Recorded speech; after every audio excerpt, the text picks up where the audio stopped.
les Maliens, il est temps de se réveiller. Abat les militaires corrompus, abat les militaires qui trahissent serment. Pas les dictateurs. Vive la démocratie. La dictature ne marchera pas ici. Vive la démocratie. C'est quoi? Faire de la transition un pouvoir éternel. Est-ce qu'on y a intérêt? Depuis le double coup d'État de 2020 et 2021, le Mali vit sous la coupe militaire du colonel devenu général, Assimi Goïta. Je suis le colonel Assimi Goïta, le président du Comité national pour le salut du peuple. Une présentation sommaire pour un visage jusqu'alors inconnu. Ce jour-là, le 19 août 2020, le Mali découvre Assimi Goïta. Colonel dans l'armée malienne, ancien patron des forces spéciales, il vient de prendre le pouvoir par la force. Une figure jadis perçue comme un libérateur, aujourd'hui au centre d'une controverse nationale aux allures de fin de règne.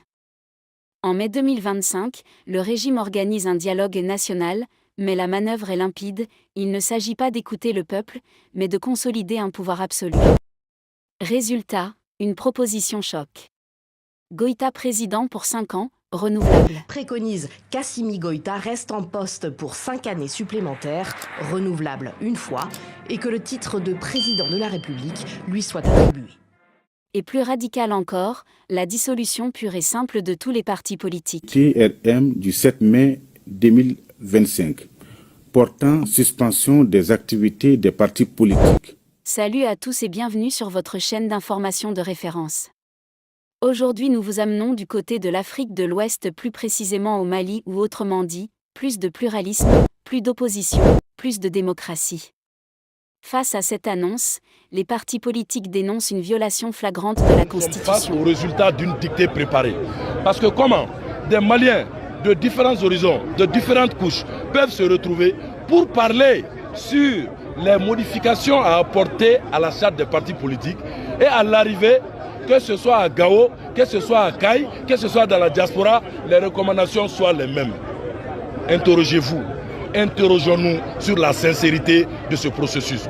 Pire que ça, lorsqu'on organise des rencontres de cette envergure, il y a ce qu'on appelle les termes de référence. C'est dans les termes de référence, on décline le contexte. Pourquoi on veut faire cette activité? Maintenant, on décline l'objectif général. Quel objectif on veut atteindre? Pour atteindre cet objectif, quels sont les objectifs spécifiques qu'il faut atteindre? Quand tu déroules tous les termes de référence, tu ne trouveras nulle part une ligne parler d'élever le président de la transition au rang de président de la République, chose qui ne se fait jamais ailleurs dans le monde, et de donner un mandat de 5 ans au président de la transition. Il refuse de participer à ce qu'il considère comme une mascarade.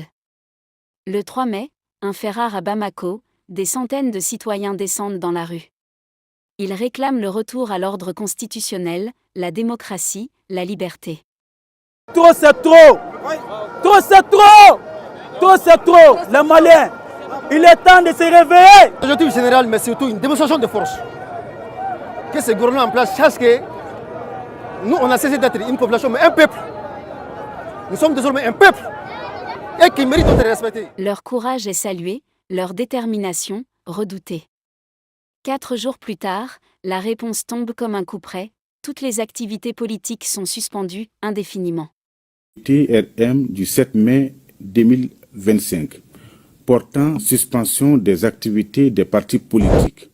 La junte justifie cette décision par des raisons d'ordre public.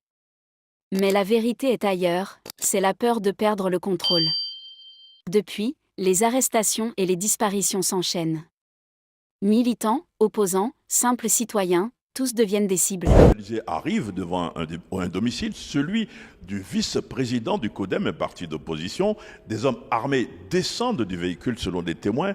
Ces hommes sont masqué, il demande à voir le responsable de l'opposition, il se présente et il est littéralement enlevé. La même scène va se reproduire chez un deuxième militant de l'opposition, cette fois-ci c'est un jeune activiste du parti Yelema. Jusqu'à présent on ne sait pas officiellement où sont détenus ces 2 responsables de l'opposition, mais d'après nos informations, ils sont détenus dans des services de sécurité de Bamako. Les partis politiques de l'opposition réclament à corps et à cri leur libération. L'étau se resserre. Le régime vacille. Et puis, un événement inattendu. La rue gronde.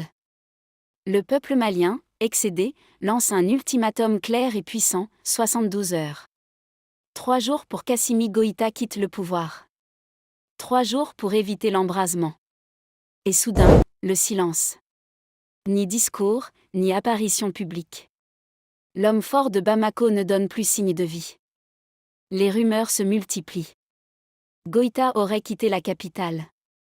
Certains parlent d'un exil nocturne vers un pays voisin. D'autres évoquent des négociations secrètes avec des puissances étrangères. Le Mali retient son souffle. L'armée est en alerte. Les chancelleries observent. Le peuple, lui, attend une issue. Assimi Goïta est-il encore au Mali? Est-il en fuite? A-t-il compris que son règne touche à sa fin? Ou prépare-t-il une riposte, dans l'ombre, pour conserver ce pouvoir qu'il a arraché par la force? Localisé dans la savane ouest soudanienne, l'heure est grave. le barrage de Samandeni est essentiel pour la production d'électricité, Entre dictature militaire et renaissance démocratique, l'histoire s'écrit en ce moment même. Le peuple a parlé. Reste à savoir si le général Assimi Goïta aura le courage d'écouter, ou s'il sombrera avec son régime. Nous vous invitons à partager vos opinions dans les commentaires. Si vous avez apprécié, n'hésitez pas à le liker et à le transmettre à vos proches. Pensez également à vous abonner et activer la cloche de notification pour ne rien manquer de nos prochaines vidéos. Votre soutien est essentiel et nous vous en sommes très reconnaissants.